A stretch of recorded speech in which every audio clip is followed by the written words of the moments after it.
से प्रार्थना करने आया हूं, भगवान लोधेश्वर महादेव जी से प्रार्थना करने आया हूं। यहां से राजरानी जी को सांसद और तीसरी बार मोदी सरकार बनाने का आशीर्वाद दीजिए बाबा। नमस्कार दोस्तों, आप देख रहे हैं समाचार भारत न्यूज 24 और मैं हूं आपके साथ अश्विनी त्रिपाठी। इस वक्त बाराबंकी जनपद से बड़ी और अहम खबर आपको बता पा रहे हैं। सबसे तेज और सबसे फास्ट उप मुख्यमंत्री का उड़न खटोला पहुंचा रामनगर लोधेश्वर महादेव की धरती पर। लोधेश्वर महादेव की धरती पर पहुंचे उप मुख्यमंत्री केशव प्रसाद मौर्य, कार्यकर्ताओं में भरा जोश। बाराबंकी में आज की पहली जनसभा संबोधन करने पहुंचे उप मुख्यमंत्री केशव प्रसाद मौर्य विपक्ष पर जमकर बरसे। भाजपा पार्टी की उपलब्धियां को गिनाते हुए उप मुख्यमंत्री केशव प्रसाद मौर्य ने कहा, यहाँ की सीट बाराबंकी की सीट राजरानी रावत की ही नहीं बल्कि स्वयं प्रधानमंत्री नरेंद्र मोदी की है, मुख्यमंत्री योगी आदित्यनाथ की है और मेरी खुद स्वयं केशव प्रसाद मौर्य की है। उप मुख्यमंत्री केशव प्रसाद मौर्य ने अखिलेश यादव पर, राहुल गांधी पर निशाना साधते हुए स्पष्ट शब्दों में कहा कि वह लोग गुंडे और माफियाओं का साथ देने वाली उनकी सरकार गुंडे और माफियाओं की सरकार है, लेकिन भारतीय जनता पार्टी एक गरीब, एक किसान, एक नौजवान की सरकार है। भारतीय जनता पार्टी हर एक गरीब, हर एक किसान, हर एक नौजवान के साथ कदम से कदम, कंधे से कंधा मिलाकर उसके सभी सुख दुख में शामिल होने का कार्य करती है। अखिलेश और राहुल पर निशाना साधते हुए वहीं केशव प्रसाद मौर्य ने कहा, इनको पाकिस्तान के नाम पर वोट चाहिए, इनको गुंडे और माफियाओं के नाम पर वोट चाहिए, इनको जिन्ना के नाम पर वोट चाहिए। क्या वह लोग हैं जो राम मंदिर के निमंत्रण को ठुकरा कर गुंडे और माफियाओं की शोक सभा में शामिल होने जाते हैं। उप मुख्यमंत्री केशव प्रसाद मौर्य ने जनसभा के संबोधन से पहले भारत माता की जय, वंदे मातरम के जयकारों के साथ संबोधन प्रारंभ किया। बाबा भोलेनाथ की धरती पर पहुंचकर उप मुख्यमंत्री केशव प्रसाद मौर्य ने कहा, लोधेश्वर महादेव के लिए राशि आवंटित हो गई है। जैसे काशी सजाया है वैसे ही बाबा लोधेश्वर को भी भारतीय जनता पार्टी सजाने का कार्य करेगी। समाचार भारत न्यूज 24 के लिए बाराबंकी जनपद से राम बाबू गुप्ता की ब्यूरो रिपोर्ट।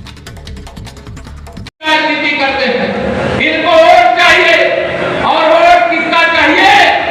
ये अभी पिछले दिनों ये सपा बसपा कांग्रेस के लोग कहते वोट जिहाद करो, इनको वोट जिहाद के नाम पर चाहिए, इनको वोट पाकिस्तान के नाम पर चाहिए, इनको वोट मुख्तार अंसारी के नाम पर चाहिए, इनको वोट अतीक अहमद के नाम पर चाहिए, इनको वोट मोहम्मद आजम खान के नाम पर चाहिए, इनको वोट जिन्ना के नाम पर चाहिए। अब इस देश के अंदर इन सब के लोगों के नाम पर वोट मिलने वाला है क्या? मिलने वाला है क्या? अब वोट राम के नाम पर देंगे, चाहे रोटी के नाम पर देंगे, चाहे राष्ट्र के नाम पर देंगे, चाहे भारत के उज्जवल भविष्य के नाम पर देंगे, चाहे विकसित भारत की गारंटी पर नाम जोड़ देंगे, चाहे बाराबंकी का इतिहास याद करो।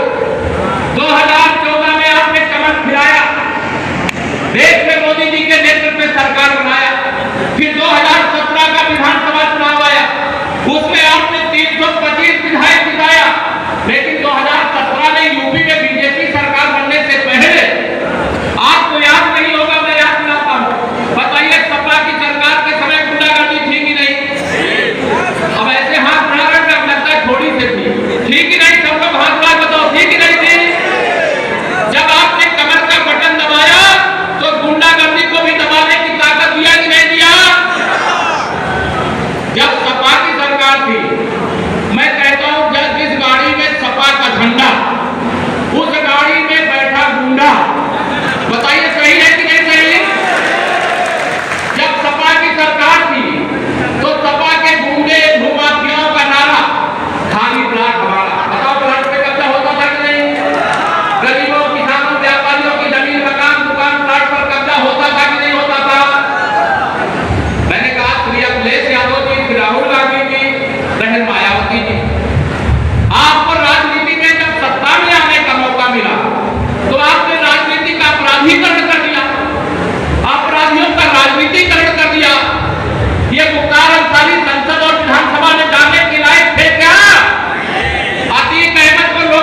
की जनता पीछे कौन है? भ्रष्टाचार की अम्मा है। राहुल गांधी की शादी में जाने क्या?